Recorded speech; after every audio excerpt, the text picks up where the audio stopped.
Um bom dia, meus irmãos. Que alegria estar aqui na comunidade Carisma e poder desfrutar de tudo aquilo que Deus tem feito aqui nesse lugar. Estamos aqui desde quinta-feira e eu creio que Deus já tem comunicado bastante coisa a gente. A nossa missão, ela nasceu há mais de 27 anos atrás em Moçambique, durante a Guerra Civil. O Senhor enviou para lá um casal. Teve uma experiência com Deus muito forte em Toronto, no Canadá, onde a líder da missão, a Heidi Baker, teve uma visão de crianças africanas. Ela dizia: não, Senhor, não quero ir. E de repente um pastor sentou do lado dela e disse para ela: eu vejo o Senhor te dando as crianças africanas. E ela vai para esse país, onde os americanos não eram bem vindos ali. Uma americana, ela orou ao Senhor e disse: Senhor, eu quero o lugar mais escuro do mundo. E naquela época, Moçambique era o país mais pobre do mundo. E também ela foi para o lugar mais pobre do país mais pobre. Ela foi para o lixão ali da capital ali de Maputo. E começa o ministério ali, atendendo as crianças, cuidando ali de crianças. E a partir disso, o Senhor começou a mover algo sobrenatural ali, onde ela conta a história que ela tinha um balde de comida para poder alimentar centenas ali de crianças. E quanto mais ela dava comida, essa comida ela se multiplicava ali. E ela tem uma frase que ela diz: sempre haverá o suficiente, porque Jesus entregou a sua vida por nós. E o ministério se alastrou, começou a plantar novas igrejas. Nos 10 anos seguintes, foram mais de 5.000 igrejas plantadas em toda a África, com projetos sociais ativos. Hoje nós temos orfanatos, na parte norte, até na parte sul são muitos orfanatos. Hoje nós temos escolas, universidades, maternidades, projetos de desenvolvimento comunitário e alguns alunos que já foram enviados para grandes universidades dos Estados Unidos, Inglaterra, que saíram de Moçambique. E hoje nós estamos em 40 países. E eu vendo esse filme aqui hoje, me passou bastante coisa na cabeça. Inclusive em Moçambique, eu peço até as orações aqui de vocês. Estamos sofrendo uma grande investida ali de Satanás, uma perseguição mesmo. No ano passado, nós estávamos no nosso encontro mundial em Nashville, nos Estados Unidos. E eu escutei o testemunho de um amigo nosso, o Antônio, contando como estávamos sendo perseguidos ali. Só para você ter uma ideia, no ano de 2022, foram 40 pastores nossos que foram ali mortos. E não somente mortos, mas eles foram picotados. O ministério nosso tem uma grande fama de ressuscitar mortos. E de fato, o histórico são mais de 120 pessoas que já foram ressuscitadas. Então isso se espalhou. Então o grupo terrorista que fez isso, ele não só ele matava, mas ele picotava para não ter chance de ressuscitar esses pastores. Mas como a gente cantou aqui, a perseguição não vai parar a igreja. Então no ano de 2022 foi o ano que mais cresceu a igreja do Senhor ali naquela localidade. O evangelho do reino de Deus está se espalhando, está se difundindo.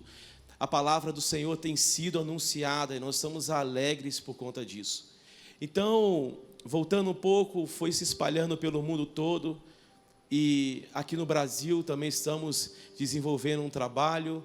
Temos um trabalho lá no sertão, onde eu tive o privilégio de plantar os primeiros trabalhos ali no sertão. Hoje estamos no sertão de Alagoas, no sertão do Piauí. Inclusive, aproveitando aqui, agradecendo essa comunidade, agradecendo aqui a Carisma por ter investido tanto lá na gente, na base de Acauã, no Piauí, onde eu tive o privilégio de ser o primeiro, né, missionário ali, a minha esposa, né, e eu. Nós fomos para lá no ano de 2014, eu era pastor em Cabo Frio, e o Senhor nos deu uma direção de Deus, pegamos o nosso carro e fomos e começamos esse trabalho lá.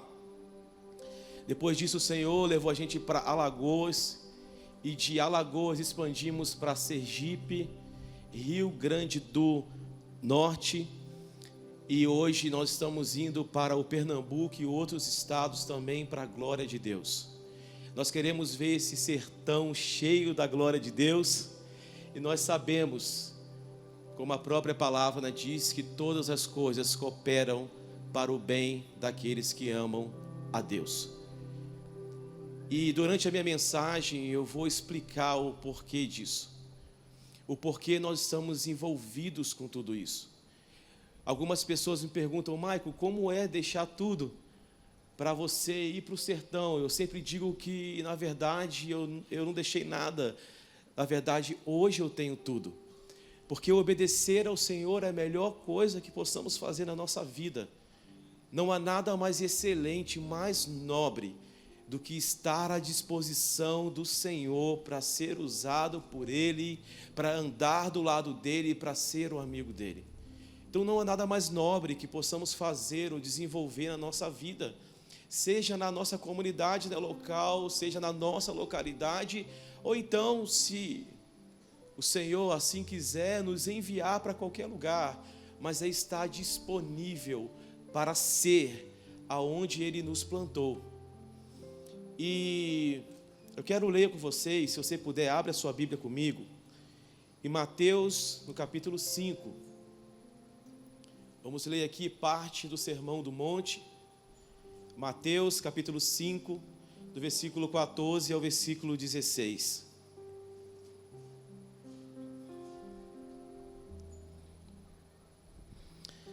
A palavra do Senhor diz assim: vós sois a luz do mundo. Não se pode esconder uma cidade edificada sobre o monte, e nem se acende a candeia e se coloca debaixo do alqueire, mas no velador, e dá luz a todos que estão na casa. Assim resplandeça a vossa luz diante dos homens, para que vejam as vossas obras e glorifiquem ao vosso Pai que estais nos céus. Essas são as palavras do nosso Senhor Jesus Cristo.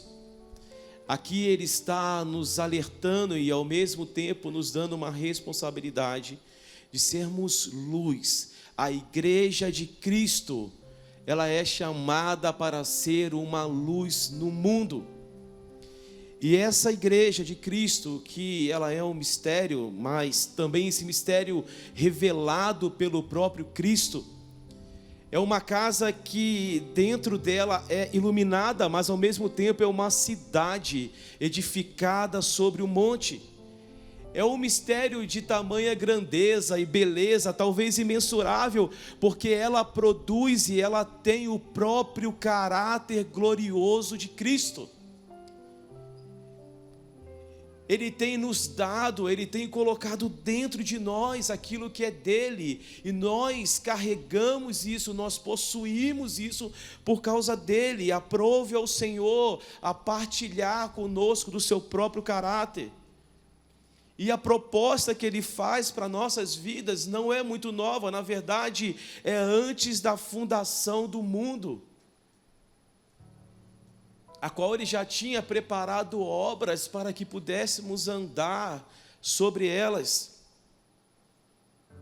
E esse mistério que agora é revelado, ele reflete o próprio Cristo, Cristo em vós, a esperança da glória de Deus. Nós somos chamados para vivermos toda a realidade do reino de Deus, não apenas uma parte ou a parte que a gente deseja, mas toda a parte desejável de Deus. Nós existimos por causa dele, e a nossa vida precisa ter um sentido, um significado. Talvez essa é uma pergunta que muitos fazem: por que eu nasci, por que eu estou aqui? Qual é a finalidade da minha própria vida? Deixa eu te dizer uma coisa. Toda a nossa vida precisa ser vivida para a glória de Deus.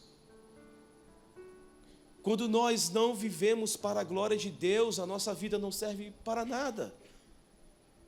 Porque nós somos criados para Ele. Nós fomos criados por Ele. Ele é o início de todas as coisas. Ele é o meio de todas as coisas. E Ele é a finalidade de todas as coisas. Toda a nossa vida para a glória de Deus. A minha casa, a minha família, os meus filhos, os meus negócios, tudo isso precisa ter um sentido, e o sentido é que Ele seja glorificado em todas as coisas. Se a gente analisar a nossa vida, por quem nós estamos caminhando, para quem nós estamos fazendo, por exemplo. Quando fazemos uma análise sobre isso, por que estamos vivendo? Então somente o Senhor tem nos convidado para viver essa vida com Ele. E não há lugar melhor, não há lugar mais seguro, não há lugar mais desejável. Eu costumo dizer que é melhor 1 minuto na presença de Deus do que 1000 horas fazendo qualquer outra coisa. Na presença de Deus existe plenitude. Nós bem sabemos, quando começamos a estudar a Bíblia, que Salomão foi alguém sábio e ele pediu a Deus sabedoria. E algumas pessoas dizem que Salomão foi o homem mais sábio que teve na Bíblia. E eu quero só refutar um pouco disso, porque eu acredito que Davi, ele foi mais sábio do que ele. E quando Salomão pediu sabedoria, Davi pediu uma só coisa. Ele disse: uma só coisa eu peço ao Senhor e a buscarei, que eu possa habitar na casa do Senhor todos os dias da minha vida e contemplar a sua beleza e inquirir no seu templo. Davi, ele foi um homem de uma só coisa. Por isso que ele foi chamado ali de um homem segundo o coração de Deus, porque ele canalizou o seu desejo naquilo que realmente nos importa, que é estar com Ele, não somente estar com Ele, mas de permanecer com Ele. Nós não fomos chamados para simplesmente percebermos o Senhor uma vez só, ou então no meio das nossas necessidades, mas sim um caminhar com Ele, andar com Ele, aprender com Ele, ser direcionado por Ele. E é justamente o que o Senhor está nos comunicando aqui nessa manhã. Então o Senhor, Ele fez e Ele promoveu uma terra, um jardim para a habitação do primeiro homem, a primeira mulher. E esse tema habitação é um tema que nós podemos estudar ou ver na Bíblia de que maneira isso tem uma importância para o Senhor, porque isso traça um destino, isso traça um caminho de um povo que Ele chamou segundo o seu propósito, que Ele chamou com uma finalidade. Romanos capítulo 8, do 28 ao 30, diz assim: sabemos que todas as coisas contribuem juntamente para o bem daqueles que amam a Deus, daqueles que são chamados segundo o seu propósito. Porque os que dantes conheceu também os predestinou para serem conformes à imagem do seu Filho, a fim de que ele seja o primogênito entre muitos irmãos. E aos que predestinou, a este também chamou, e aos que chamou, a este também justificou, e aos que justificou, a estes também glorificou. Esse texto começa dizendo: e sabemos que todas as coisas contribuem juntamente para o bem daqueles que amam a Deus. Exatamente há 3 anos atrás, esse texto trouxe uma crise no meu coração. Eu amo o sertão nordestino. E um dia eu disse: Senhor, eu quero gastar a minha vida para que os sertanejos conheçam a Deus. Eu quero me juntar com outros irmãos que já estão fazendo isso. Eu quero contribuir de alguma forma. Eu quero entregar o meu coração a isso. A minha esposa é apaixonada no sertão. Os meus filhos são apaixonados no sertão. Abrindo parênteses, nós fizemos uma viagem aos Estados Unidos. Eu fui para dar aula lá, o seminário bíblico, e o seminário pagou a passagem, minha família todinha foi. Eu estava com meu filho Estevão, ele tinha 4 anos, e eu fui conhecer o Central Park. Eu tinha muita vontade de ir por causa dos filmes, Esqueceram de Mim ali, aquela ponte. E eu lembro que eu no Central Park, olhando ali as charretes ali passando, eu virei para o meu filho Estevão, brincando com ele, falei: filho, você prefere aqui ou você prefere o bate-maré? O meu filho olhou: oxe pai, o bate-maré. Desde os 4 meses, o Estevão entrava no pau de arara lá conosco e ia para o bate-maré. Então ele ama o sertão, minha família ama o sertão, a gente ama o sertão. Eu vendo aqui a música, eu vendo os nossos irmãos aqui ministrando, sabe, o meu coração aquece, sabe, porque eu amo mesmo, eu amo aquele povo. Só que no ano de 2020, o nosso filho Samuel ia fazer 1 ano. E ele teve uma doença, uma fibrose cística, eu acho que é isso o nome. A gente foi ao médico, o médico falou assim: ó, eu tenho uma notícia que não é boa, mas eu preciso dar. O seu filho não vai passar dos 5 anos. Quando ele deu aquela notícia, o diagnóstico é sempre terrível, né? Quando ele é assim.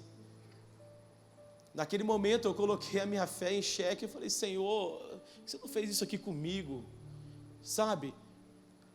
Logo ele, o Samuel, tinha muitas crises, e a gente tinha que correr do sertão onde que a gente morava, até chegar numa cidade que tinha um hospital na Melhora, mais ou menos 1h30, e diversas vezes a gente colocando o Samuel no carro e correndo para lá, e tratando ele, e até que a gente foi para aquele santo remédio chamado joelho.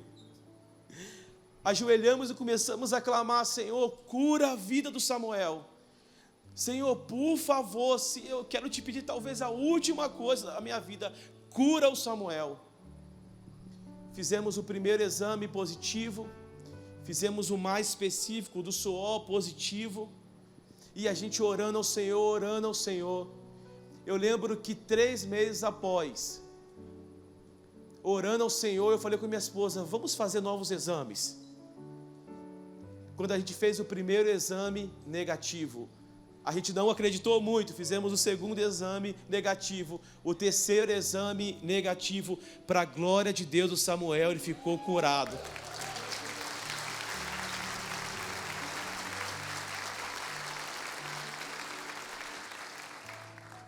Nós celebramos ao Senhor, porque a gente já tinha visto milagre na vida de um montão de gente, pessoas curadas de câncer, mas dentro da nossa casa, viver esse milagre, sabe, nos alegra. Até que então, o Senhor falou conosco: muda para Maceió. E eu morava no sertão de Alagoas, em São José da Tapera. Já estava há 2 anos e meio ali morando. Primeiro no Piauí, depois a gente mudou para lá. Em Tapera nós temos um trabalho com o povo ali, né, sertanejo, a comunidade cigana também, começamos um trabalho novo. E eu lembro quando o Senhor mandou a gente mudar lá para Maceió, eu falei: Senhor, não, eu não quero capital não, eu quero morar aqui no interior, quero sentar na calçada, eu quero conversar com as pessoas. E por esse amor do sertão, a minha esposa falou: Michael, eu não vou. Eu falei: Viva, mas eu ouvi de Deus, eu tenho certeza para a gente ir lá para Maceió. A gente já tinha plantado um trabalho em Maceió. E eu senti do Senhor de ir para lá. Minha esposa falou: Michael, eu sei que você escuta a Deus, então eu vou obedecer e vou, mas eu não quero. E sabe aquela coisa quando a esposa não quer, e um pouco contrariada, e eu me culpando, às vezes, Senhor, tem que dar certo isso aqui. Né? Porque eu costumo dizer que a mulher sempre tem algo a falar, né? E quando bate, ela fala, ó, não falei? Então, aí eu fui obediente, né? Tipo, falei, Senhor, eu vou ser obediente ao Senhor, mas, por favor, faça alguma coisa. E, de repente, a gente viu que o nosso filho Samuel, ele estava com um atraso. Por exemplo, Samuel não falava. E eu chamava, Samuel, Samuel, ele não olhava. Samuel, ele não olhava. Eu falei, Vivi, esse menino é surdo. Né? Eu acho que ele é surdo. Vamos embora fazer um tratamento, vamos embora ver, correr atrás e ver, né, o diagnóstico dele. E minha esposa, ela não falava nada.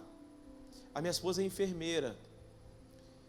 E a gente conversando e eu percebendo aquilo, e um certo dia eu pensei, eu acho que o Samuel, ele é autista. Ele começava a girar entre si, ele ficava, né, rodando o tempo todo, balançando a cabeça. E eu falei assim, o Samuel é uma criança diferente. E a gente, então, eu falei isso com a minha esposa, eu falei, Vivi, ó, eu penso sobre isso. E minha esposa, ela começou a chorar. Ela disse assim, não, eu não acho, eu tenho certeza. E a gente ligou para uma amiga nossa, ela encaminhou a gente a neuro, e nós fomos lá na neuro, né, pediatra, e na primeira consulta do Samuel ali com ela disse assim, não, o Samuel, ele é uma criança atípica, o Samuel, ele tem, no caso, né, autismo, e vocês precisam iniciar o tratamento rápido ali com ele. Meus irmãos, o meu chão caiu não por conta do Samuel ele ser assim, mas é porque no sertão a gente não tem tratamento, e para mim Maceió ia ser apenas um tempinho. Por no sertão não ter o tratamento, eu comecei, na hora que ela começou a falar, eu pensar, eu nunca mais vou poder morar no sertão. E ela falou assim, quanto mais cedo tratar a criança, melhor qualidade de vida ele vai ter no futuro. E ela até falou assim, a criança é como se fosse uma árvore, quando ela é pequenininha você consegue moldar, mas quando ela já está grande é difícil moldar. Então aceitem isso e tratem ele. A gente, não, tudo bem, a gente aceita, a gente vai cuidar dele. E começamos as terapias. O Samuel, ele não dormia, a gente passava a noite claras com ele, e eu trocava, era como se fosse um plantão, eu trocava com ela, ele não dormia, e aquilo já estava tirando a gente já de si, e orando ao Senhor, sabe, mova alguma coisa, ajuda a gente, qual é o propósito disso? Aí no dia eu li esse texto aqui, sabemos que todas as coisas contribuem para o bem daqueles que amam a Deus. Eu falei, Senhor, mas eu quero só estar no sertão. Sabe, eu só quero cumprir aquilo que o Senhor ele me chamou. E um belo dia eu estava lá, a terapia, e eu conheci um pai com duas né, crianças atípicas. E o pai começou a desabafar comigo, ele disse, cara, eu estou cansado, eu estou sobrecarregado, está difícil. Ele começou a falar e eu comecei a aconselhar ele ali, de como o Senhor poderia nos fortalecer. E esse rapaz, ele não conhecia Cristo, e eu vi que nós já estávamos sendo pastores em meio à terapia, porque a gente tinha que ficar ali esperando o nosso filho acabar. Ele fazia tratamento de segunda a sexta, de 8 a meio-dia, passava por diversos, né, profissionais, ele era nível né, de suporte 2, e a gente ali cuidando e tratando, em terapia, revezando, um vai, o outro vai. E minha esposa falando comigo, a cada dia era uma história nova, de uma mãe que queria tirar a vida, e minha esposa ali aconselhando, sabe, a pessoa entregou a vida a Cristo. E um dia minha esposa chegou em casa e falou assim, eu entendi o propósito a qual o Senhor deu Samuel a gente. Aí eu, qual é que é o propósito? Sem eu ter falado sobre, né, o texto, ela diz assim, Maico, a Bíblia diz em Romanos capítulo 8, a partir do 28, que sabemos que todas as coisas contribuem para o bem daqueles que amam a Deus, mas também daqueles que são chamados segundo o seu propósito. Ela, Maico, o Senhor me deu um projeto chamado Amigos do Samuel, que é uma associação para ajudar pais e mães de crianças atípicas. E também eu tenho, Maico, o desejo de abrir uma clínica, porque o Samuel hoje, para a glória de Deus, ele tem um tratamento ótimo, ele tem acesso. Mas eu li que tem 10 mil crianças aqui no nosso estado que não têm direito ao tratamento.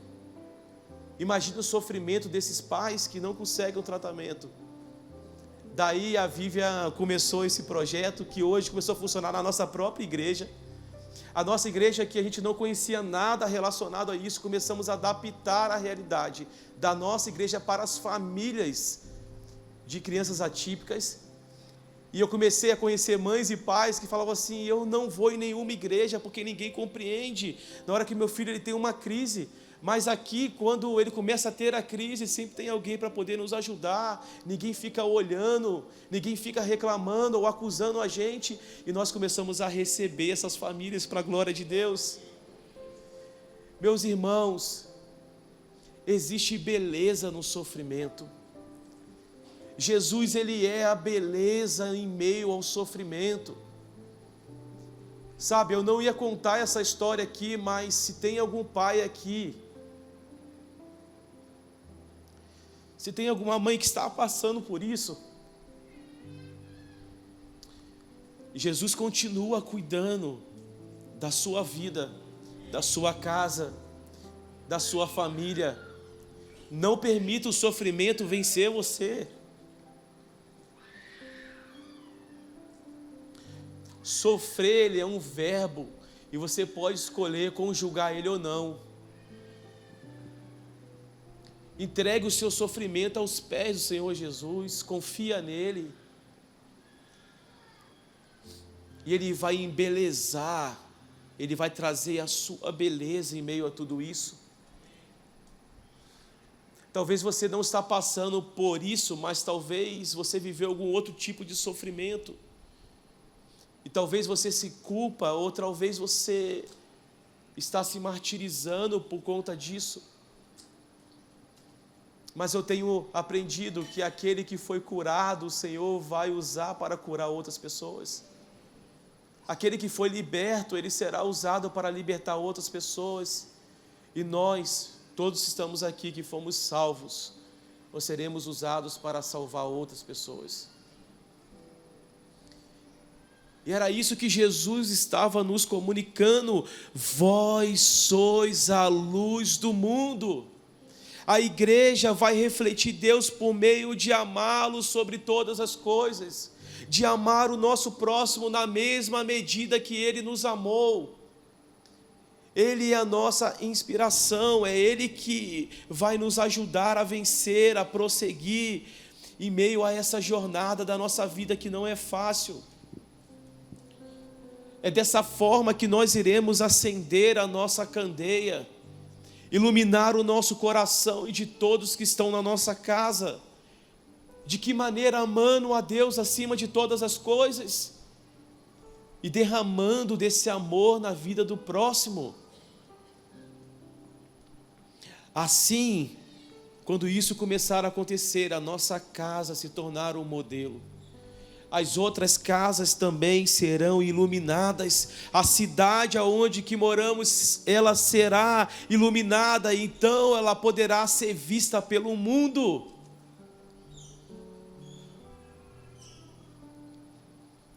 Vocês são a luz do mundo.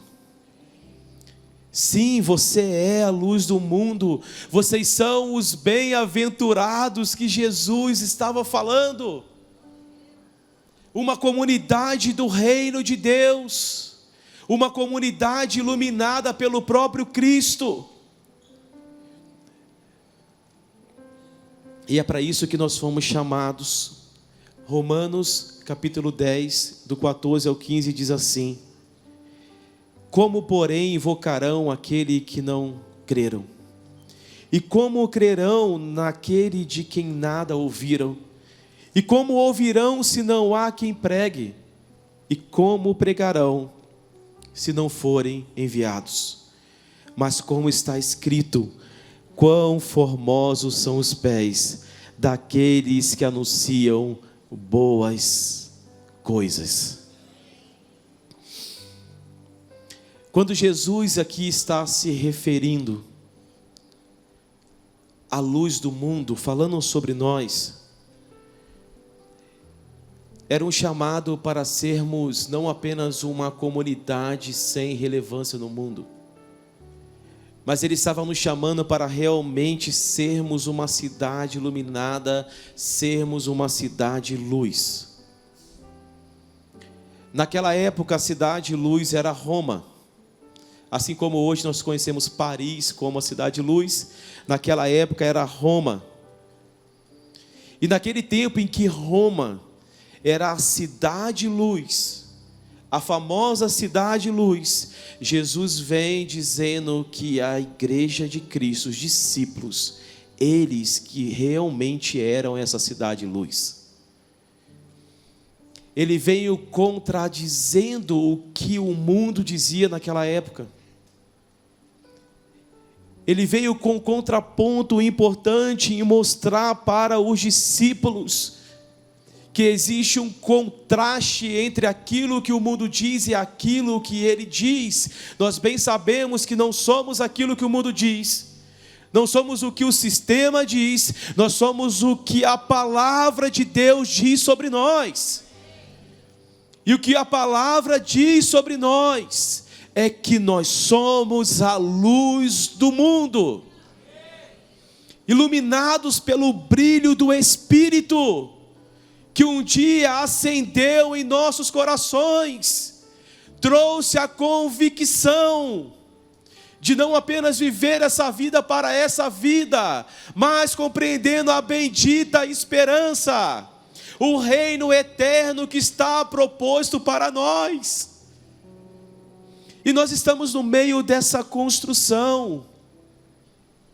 Por isso que Jesus disse: vocês não são como Roma.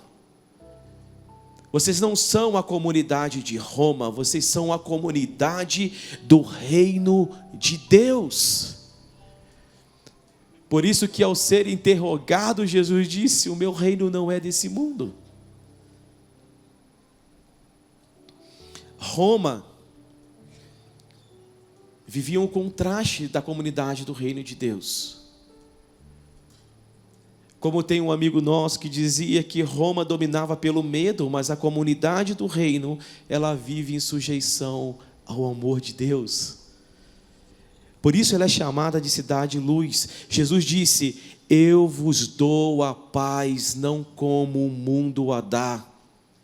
Entenda uma coisa, naquele tempo existia a Pax Romana, que era uma proposta de paz, mas não tinha nada de paz. Muito pelo contrário, era marcado pela violência, pelo ódio, pela guerra, pela dominação. Pessoas eram saqueadas, extorquidas, maltratadas, as mulheres violentadas. Essa era a suposta Pax Romana. Jesus então convida uma comunidade para vir na contramão dessa cultura, aonde agora o que iria basear, o que iria formar essa comunidade não era esse tipo de atitude, mas agora o que iria basear essa nova comunidade era o amor, era o perdão, era a compaixão, era a entrega, era a servidão. E nós, como igreja de Cristo, nós somos chamados para isso. Quando a gente recebia visita no sertão, algumas pessoas falavam: mas por que vocês estão construindo banheiro aqui? Porque isso é o poder público que tem que fazer. E eu sempre respondia a mesma coisa: a maior organização social do mundo se chama Igreja de Cristo. Eu não tenho que terceirizar, eu não tenho que ficar preso em meio às críticas. Meus irmãos, deixa eu te contar uma coisa. Infelizmente tem muitas pessoas hoje que não conseguem desenvolver nada porque ficam presos em meio à crítica, só sabem criticar. Elas não se envolvem, só coloca fulano tinha que fazer, fulano que tinha que fazer, ela não se envolve com a causa. Mas eu aprendi alguma coisa, sabe aonde? Na 25 de março. Conhece a 25 de março? Um amigo meu tinha um relógio Cássio, lindo, com fundo preto, que eu olhei para o relógio dele e falei: cara, que coisa linda esse relógio. E eu falei assim, aonde que você comprou? Ele falou assim, cara, eu comprei lá nos Estados Unidos. E eu olhei aquele relógio, sabe, eu amei o relógio. E ele falou assim, cara, toma ele para você. Eu falei, não quero. Eu não falei que é bonito para poder você dar. Não quero. Eu quero comprar um relógio. Será que vende aqui no Brasil? Ele falou, cara, eu estava na 25 de março e vi um relógio desse. Aí eu falei assim, mas é relógio original? Aí ele falou assim, é original, eu vi. Aí eu falei, é original? Ele é. Aí eu falei, então vamos lá na 25 de março. E eu lembro que eu cheguei na 25 de março, cara, na primeira loja que a gente foi, a do chinês lá. Aí ele mostrou para mim, aí eu falei com ele assim, esse relógio aqui é original? Ele falou, certeza. Gente, ele estava com o dele e eu peguei esse outro. Na hora que eu olhei, eu falei, cara, é original. Aí tem um negócio no Cássio que se aperta uns botões ali que aparece CAS, quando é original. Eu apertei e apareceu. Aí eu falei, cara, que relógio. Só que eu falei assim, me presta o seu. Aí ele tirou do pulso. Aí eu peguei os dois. Era o dobro do peso do outro. Aí eu virei para ele, para o chinês, né? Eu conheço um pouco, falei assim, é primeira linha, né? Ele é primeira linha, original. Eu falei, tá bom. Aí eu entreguei para ele, não quero não. Obrigado. Você sabe por quê eu identifiquei aquilo que é verdadeiro, aquilo que era falso? Porque eu tinha um modelo ali comigo. Se você quiser denunciar o falso, meu irmão, levanta aquilo que é verdadeiro. Gaste tempo em uma construção naquilo que é verdade. Quando as pessoas identificar com a verdade, elas vão saber o que é falso. Você quer denunciar o falso evangelho? Pregue o verdadeiro evangelho. Porque as pessoas vão começar a comparar, puxa, é isso aqui que Jesus ele dizia e não isso aqui. Eu não preciso gastar a minha vida só criticando as pessoas porque elas não fazem, porque o que elas fazem é falso. A gente construiu alguns banheiros no sertão. Gastamos R$ 1.500 em cada um. Enquanto um determinado órgão gastou 15 mil em cada um. O nosso banheiro, modéstia à parte, ficou bem melhor. E a comunidade começou a ver, ela viu a placa lá, os banheiros a 15 mil, e depois os nossos banheiros, a gente falou que era 1.500.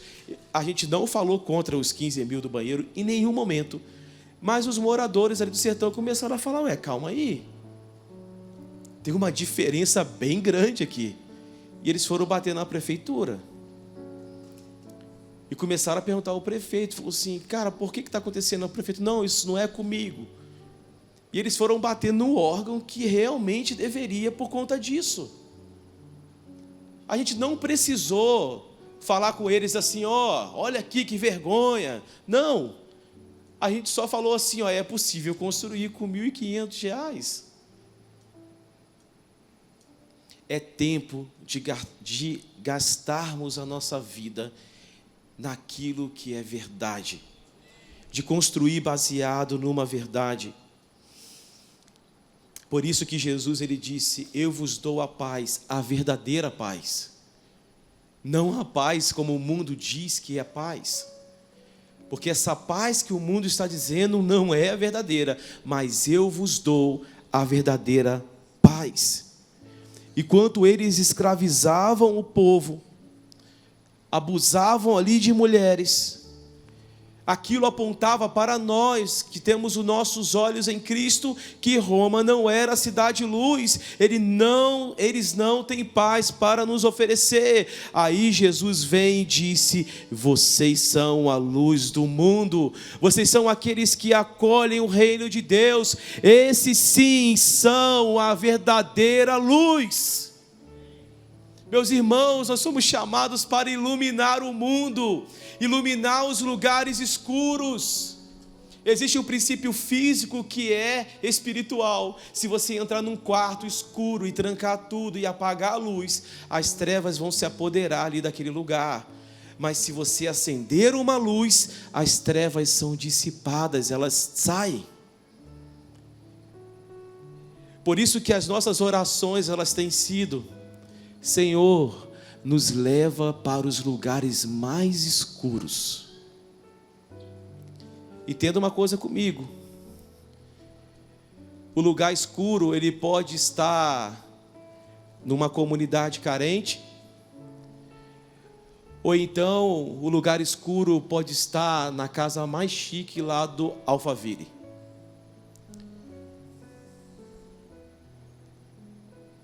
Não importa o lugar, mas nós precisamos acender uma luz. Nós somos convidados para acender essa luz. Nós somos a igreja de Cristo, a qual o Senhor nos separou para realmente nos mover segundo essa medida. Só mais algumas comparações. Enquanto Roma governava pelo ódio e pelo poder, nós, como comunidade do reino de Deus, nós vamos caminhar em obediência. Essa é a nossa marca, sermos obedientes à voz de Deus. Nós somos os seus servos, aqueles que dão a outra face, aqueles que perdoam 70 vezes 7.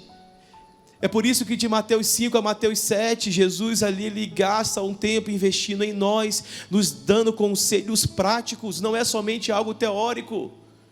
Por isso que Pedro falou assim: quantas vezes eu tenho que perdoar? Jesus falou assim: 70 vezes 7.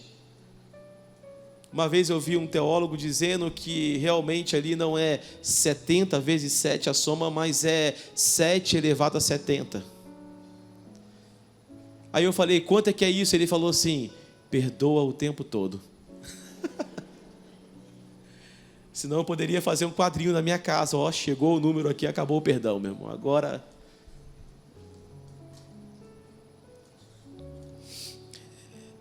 nós somos convidados para viver no lugar da compaixão. Compaixão não é pena. Pena é quando você vê alguém precisando ali de socorro e você olha e fala: puxa, que pena. E você passa e continua vivendo a sua mesma vida. Mas compaixão é quando você olha e você começa a sentir o que o outro sente. Por isso é que Jesus, quando ele ia passando, por exemplo, Mateus capítulo 9, versículo 9, tinha um homem ali coletando os seus impostos. Jesus passa por aquele lugar e olha para ele e diz: segue-me. Mateus levantou e seguiu a Jesus.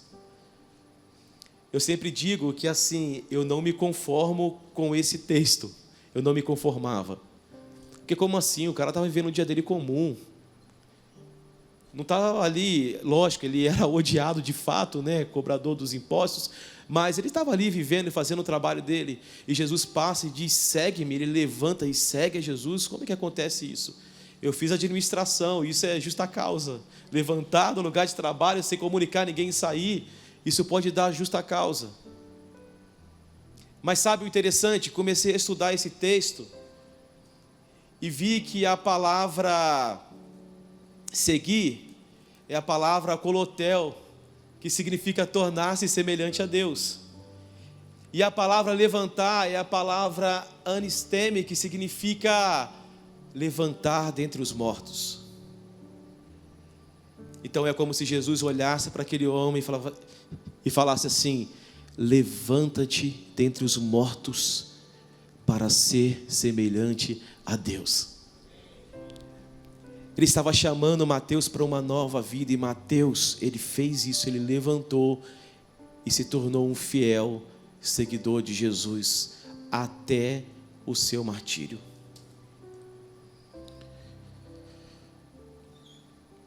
Os impérios desse mundo não conseguem ser a luz do mundo. Eles não conseguem ser a luz do mundo porque eles têm índoles diferentes. A essência que eles carregam são essências diferentes. A igreja de Jesus é a luz do mundo, ou seja, nós somos essa multidão de improváveis, de pessoas imperfeitas que vivem sob o cabeça que é perfeito. Aonde nós aprendemos com Ele, e tudo que nós precisamos é a necessidade de viver em santidade. É de viver em amor, é ser como Jesus, é ser parecido com Ele. Ou seja, João capítulo 9, Jesus disse: enquanto eu estou no mundo, eu sou a luz do mundo. Em Mateus capítulo 5 ele diz: vós sois a luz do mundo. Nós bem sabemos que Jesus ascendeu aos céus, com seu corpo ressurreto. Louvado seja o Senhor, aquele que morreu numa sexta-feira, no domingo ele ressuscitou para a glória de Deus, aonde ele está vivo, onde ele reina de fato. Porém, ao ascender aos céus, ele deixou o seu Espírito, o Espírito Santo, que vai nos guiar em toda a verdade. Talvez você que está aqui hoje, você já está caminhando com Cristo há um tempo, mas talvez você chegou aqui hoje e você ainda não conhece a Cristo. Eu quero te dar uma boa notícia: Jesus é a luz que alumia todo o coração. Ele pode iluminar o seu coração nessa manhã. Se você ainda não o conheceu de verdade, é uma ótima manhã para que você venha abrir o seu coração e conhecer a realidade dele. Ele é o nosso Salvador. Nós não sabemos o que fazer com a nossa vida. Por isso que a maioria das nossas escolhas não dão certo, porque a gente não sabe o que fazer. E Jesus veio como o Salvador das nossas vidas. Para nos salvar de quê? De nós mesmos. Para nos salvar da ira eterna de Deus. Jesus veio para nos dar uma nova oportunidade. E sabe, ao entregar o seu coração, você pode realmente ter uma nova história. Talvez hoje você pode ser alvo para ser iluminado, mas ao ser iluminado, você vai ser referência para iluminar outras pessoas. A candeia não pode ficar escondida. Eu lembrei, lendo esse texto, uma vez eu estava no sertão, no Ninho do Pato, alguns irmãos aqui conhecem, e eu estava pregando, era, se eu não me engano, o segundo ou terceiro culto ali, e a mensagem que eu trouxe foi falando sobre a luz do mundo. E eu olhei para aqueles sertanejos ali e disse assim: vocês precisam ser como refletores. Eu tentando adequar a mensagem ali, para que eles pudessem entender. Vocês são como refletores. E eles olharam para mim assim, tipo, refletor? Aí eu pensei assim, talvez eles não conhecem o nome aqui, mas como outra coisa. Aí eu lembrei, vocês são como lampião. Aí eu lembrei do lampião, sabe? Virgulino. Aí eu falei, não, lampião não. Aí eu falei, gente, vocês são como uma lamparina. Aí o pessoal, agora sim. Eu até escrevi um livro falando sobre o sertão, e o artigo que eu fiz foi falando lampião ou lamparina. Os sertanejos, querido, eles são uma lamparina acesa, e não como lampião. O lampião não é um herói, como alguns falam, mas realmente aqueles a qual o Senhor tem nos dado a oportunidade, eles são essa candeia, e a candeia não pode ficar escondida. Na época de Jesus não tinha eletricidade, por isso as pessoas usavam ali a candeia, que eram luminárias de barro, que queimavam ali através de óleo, e elas precisavam ser colocadas num lugar alto ali da casa, para poder iluminar a sala, iluminar o quarto. E não somente isso, mas era também usada para iluminar o caminho durante a noite. A cidade que Jesus está dizendo aqui no texto é uma cidade chamada Safed, que fica ao norte de Israel, a mais ou menos 800 metros acima do mar. E quando as lâmpadas eram acesas, aquela cidade podia ser vista de longe. Ao anoitecer, eles acendiam as suas candeias, colocavam no lugar alto em casa. Todas as casas, elas faziam isso, e quem estava de longe poderia ver aquela cidade, porque ela estava iluminada. Por isso que Jesus disse que ninguém pode acender uma candeia e escondê-la, ou seja, ela precisa cumprir a sua função. E qual é a função da candeia? Iluminar. Essa é a função dela, é a finalidade dela.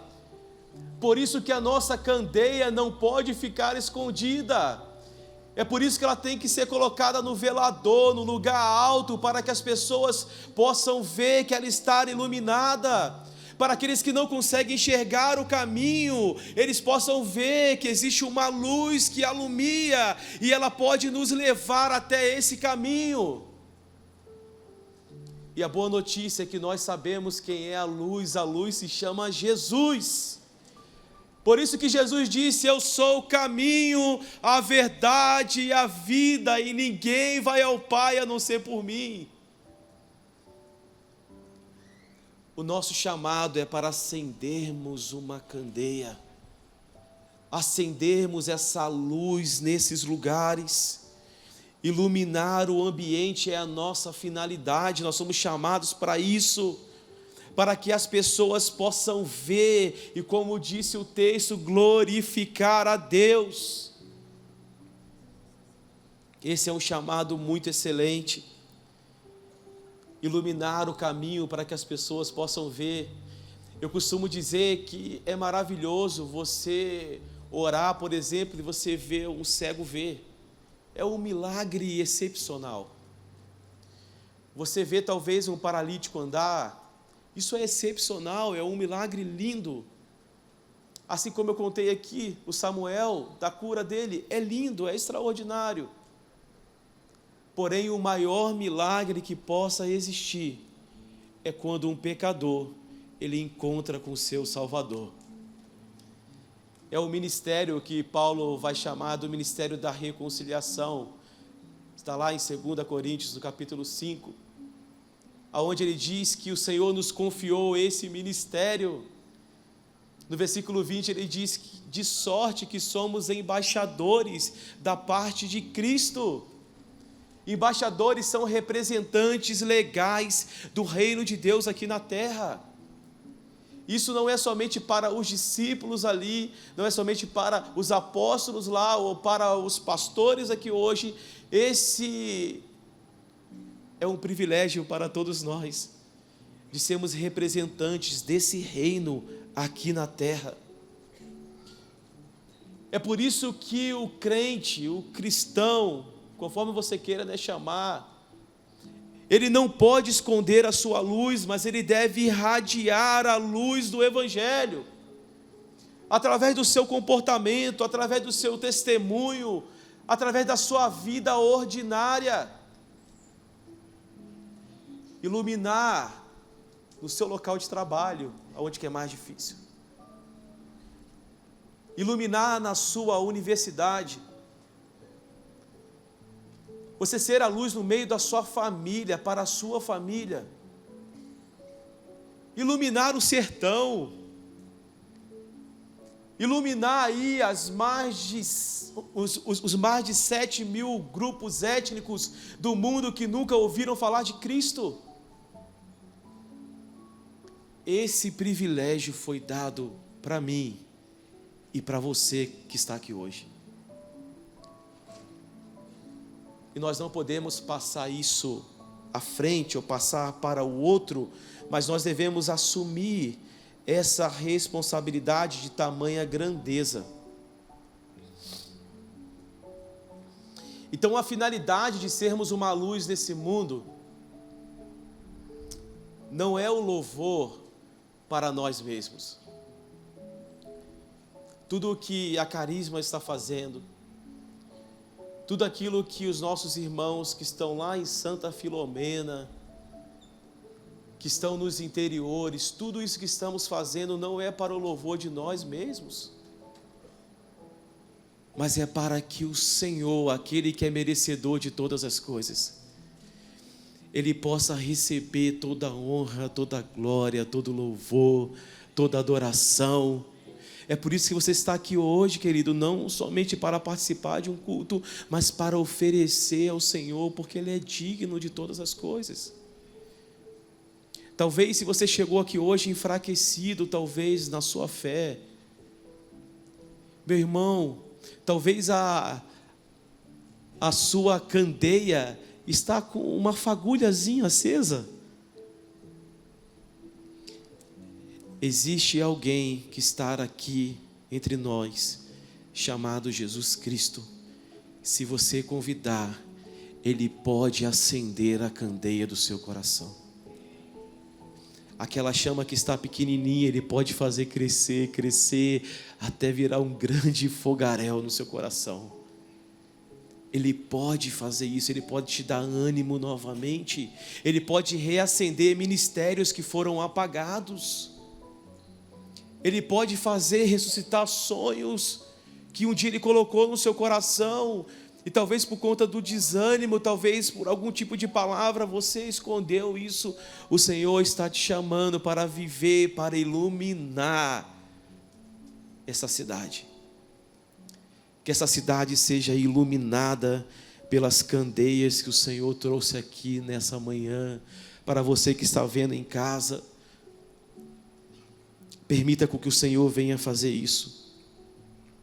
Para finalizar, queria chamar os nossos irmãos aqui. Cadê eles? Do louvor, Sarau do Reino, estão aqui.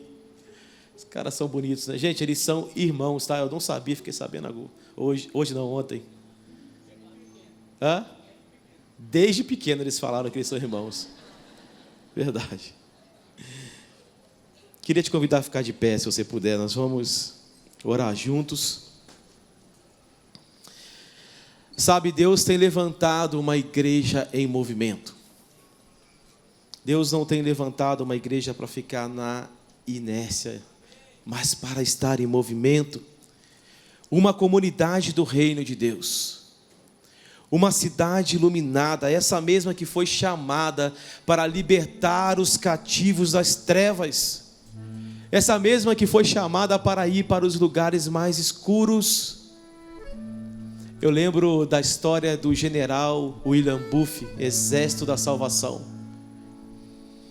O homem que com a sua esposa grávida ainda começou a sair pelas ruas de Londres, onde tinham pessoas que viviam à margem da sociedade. Eles estavam bêbados, drogados, prostitutas.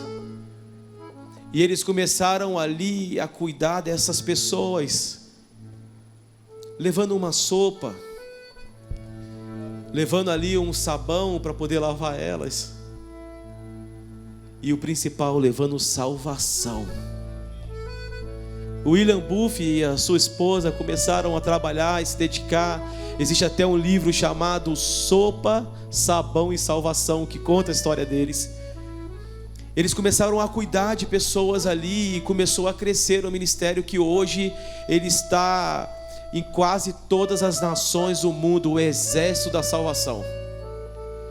É um projeto social gigantesco que nasceu com esse homem e a mulher, com um pouquinho de sabão, com um baldezinho de sopa e a palavra de Deus, que é tudo no coração. O general William Booth, já próximo da sua partida aqui dessa terra, no seu último sermão que ele pregou, ele disse o seguinte: enquanto existir meninas perdidas nas ruas chorando, eu lutarei. Enquanto existir bêbados remanescentes jogados pelas esquinas, eu lutarei. Enquanto existir presos entrando e saindo de prisões, eu lutarei. Enquanto existir sequer um coração em trevas, eu lutarei até os últimos dias da minha vida. Como eu tenho dito aqui esses dias, nós não temos noção o que o nosso sim pode causar no mundo. O que o seu sim, irmão, você que está aqui hoje, se você nessa manhã resolver realmente dizer: Senhor, eu quero ser uma luz no mundo, nós não temos ideia o que o Senhor pode fazer com várias luzes aqui. Eu sei que vocês têm uma história linda, mas eu tenho certeza que aquilo que está sendo construído aqui há mais de 30 anos, isso pode ecoar em todas as nações. As nações precisam conhecer o que vocês estão estudando aqui. As nações precisam conhecer o Jesus que transformou milhares de vidas aqui. Mas para que isso aconteça, meu irmão, comece por você. Permita que o Senhor venha realizar um avivamento pessoal na sua vida. Não saia daqui hoje sem antes dizer: Senhor, acenda a lâmpada do meu coração. Ilumina o meu interior para que eu possa iluminar os lugares por onde o Senhor deseja me levar. E não podemos esquecer das palavras de Jesus, quando Ele diz: vós sois a luz do mundo. Que venhamos acender uma luz aqui nessa manhã para a glória de Deus. Queria te convidar a fechar os olhos. Eu vou aqui orar e os nossos irmãos vão estar ministrando um pouco mais aqui. Senhor, eu te louvo por essa manhã, por esses dias, Pai, que o Senhor tem nos comunicado o seu coração. Obrigado por essa casa, obrigado pelo movimento de discipulado de pessoas, obrigado pelo movimento social, obrigado pelas missões que a cada dia tem florescido aqui nesse lugar. Obrigado pelo coração de homens e mulheres obedientes. Mas sabe, Senhor, eu sei que existe muito mais. Eu sei que o Senhor deseja e além de todas as expectativas aqui, talvez de tudo aquilo que a liderança sonhou, eu sei que existe mais. Mas por favor, Senhor, acenda lâmpadas aqui nessa manhã. Acenda o coração enfraquecido. Acenda aquele que talvez chegou aqui hoje sem muita esperança. Acenda aquele que talvez chegou aqui com algum tipo de sofrimento. Acenda aquele que talvez chegou aqui nessa manhã enfermo. Acenda, Senhor, aquele que não tem mais esperança. O Senhor é a nossa esperança. Ilumina o nosso coração para o louvor do Teu nome, para o louvor da glória do Senhor, em nome de Jesus, Pai.